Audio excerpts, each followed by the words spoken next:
Hello, everybody. Today we're going to discuss the CAN bus system in the automobile. So, the first question a lot of mechanics and technicians ask is what is CAN bus systems?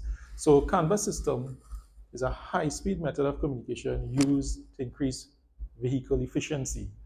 And how, so the uses of it is useful in airbag systems where split millisecond reactions are required between sensor and actuator or fast reaction rate. It's used in the ABS braking system, again, for fast reaction rates and ADAS systems. So, for example, you might have a collision warning system in a vehicle where the collision warning sensor will detect that the driver is going to crash into another vehicle. That information would be sent to various modules on the vehicle, for example, the ECM, the BCM, and so on. And the BCM would tell the ABS braking system to apply the brakes. Now, in the old system, when we had things like key lines and normal wires, that would have taken a while. But with CAN bus systems, all right, where split millisecond reactions are required, that could determine the difference between survival and not survival. So another advantage of CAN bus systems is that because it's just one parallel circuit, there are no junky wires, so less wires in the vehicle now, less weight in the vehicle, and of course, with less wires, less cost. Okay? Right, so this is a circuit of a basic simple CAN bus system. All right, and in it, you would have two 120 ohm resistors, one on this side and one on that side. All right, now what happens when the circuit is closed and functioning properly? Whenever you have two resistors, two 120 ohm resistors in parallel, they work out to 60 ohms. All right, how we get 60 ohms? 120 by 120 over 120 plus 120, 60 ohms. So if you were to take your ohmmeter, all right, and you were to measure between CAN high and CAN low on your diagnostic port, right? On a perfectly functioning CAN bus network, you should get 60 ohms, all right? But what about if the circuit is open, if there's a breaking circuit? Well, if there's a breaking circuit, for example, if, say, the BCM, one of the 120 ohm resistor is in the BCM, and the BCM is malfunctioning, then the circuit will no longer be closed. It would be open. And if the circuit is open, then the multimeter would only see one 120 ohm resistor. So if you get a value of 120 ohms, that means that the circuit is open. So you must always, at all times, in a closed CAN bus circuit, get 60 ohms. Okay? Right, so this is again the typical CAN bus circuit. And in a lot of cases, sometimes the resistor, the 120 ohm resistor, could either be placed in the ECM or the BCM or any other module, all right? But if that module malfunctions, then that could bring down the entire CAN bus network.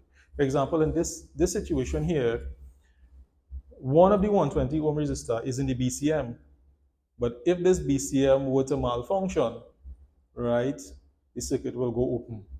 And therefore, communication between the ECM and the BCM or any other module in the circuit may not be there. For example, in a case where the circuit is open and a 120 ohm resistor is down, then what would happen is that if this BCM were to malfunction, then the vehicle may not start, because a lot of times the immobilizer information is stored in the BCM.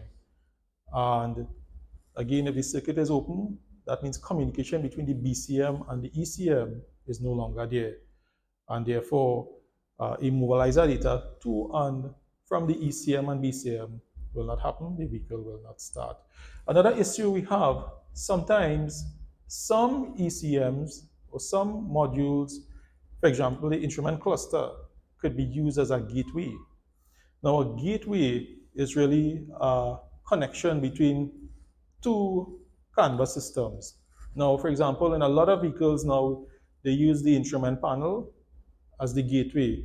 So if the instrument panel were to malfunction, then the whole network could fall down as well. And the vehicle may not start because, again, communication between the BCM and the ECM will not be there. So the vehicle may not start. So how do we diagnose CAN bus faults?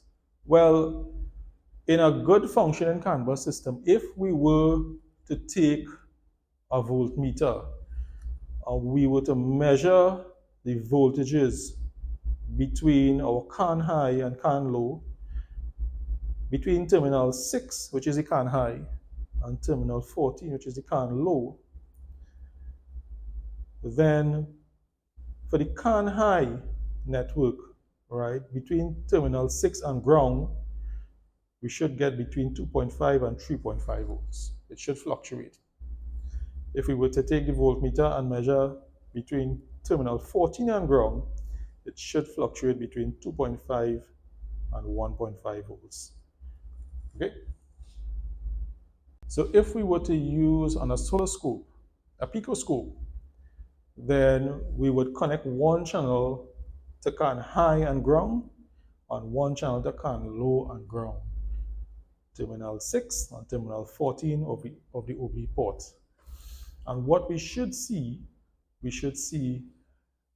a waveform like this, where the CAN high fluctuates between 2.5 and 3.5, 2.5, 3.5, and CAN low mirrors the CAN high between 2.5 and 1.5. So we should always see a mirrored image between CAN high and CAN low on an oscilloscope. All right?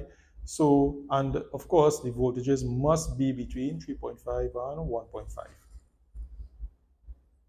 So in order to test a CAN bus system in a vehicle, we could use a picoscope, a 4-channel picoscope, and of course, picoscopes could be purchased at Caribbean Tools and Equipment Limited.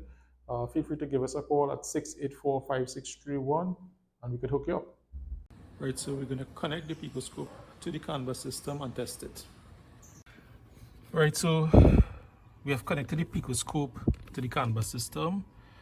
And if you look here, the blue is connected to the CAN high and the red to the CAN low. Grounds are connected as well. So if you look here, all right, what you could see is exactly what we spoke about. Whenever you have a perfectly working CAN bus system, the CAN high is supposed to mirror the CAN low and vice versa, and that's happening here. And if you look at the voltage, the CAN high is supposed to start at about 2.5 volts, which it is starting at, and it goes up to around 3.5 volts, and that's happening. And the CAN low, it's starting at 2.5 and it's dropping to 1.5. All right, so this is further evidence to support a good working CAN bus system in a vehicle. So my friends, until our next video, I'll see you again.